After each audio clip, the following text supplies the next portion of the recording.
అంటే ఈ హైదరాబాదు ఒక యువ రక్తాన్ని యువ నాయకుడిని కోరుకుంటుంది. అందులో నవీన్ కుమార్ యాదవ్ అన్న అయితే మర్జ్ అవుతాడు.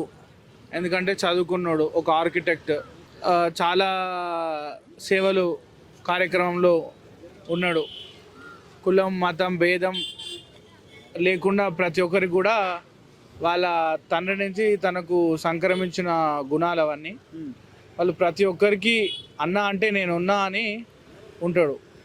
ప్రతి ఒక్కరికి అవైలబుల్గా ఉంటారు వాళ్ళు. ఓకే, నవీన్ యాదవ్ గెలుస్తారంటారు. పక్క అండి, పక్క గెలుస్తారు. మెజార్టీతోనే పనిచేసారు అవుతుంది. ఓ గెలుపు అనేది ఎప్పుడో కానీ వాళ్ళు మెజార్టీ కొరకే పనిచేయడం అయితే జరుగుతుంది ఇక్కడ పక్క.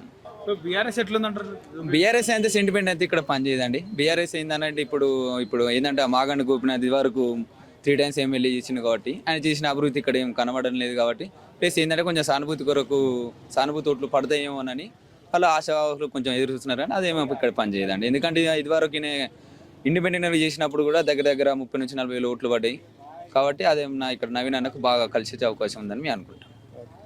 సో బీఆర్ఎస్కి అయితే అవకాశం లేదు. కష్టం ఇక్కడ ఏం లేదండి.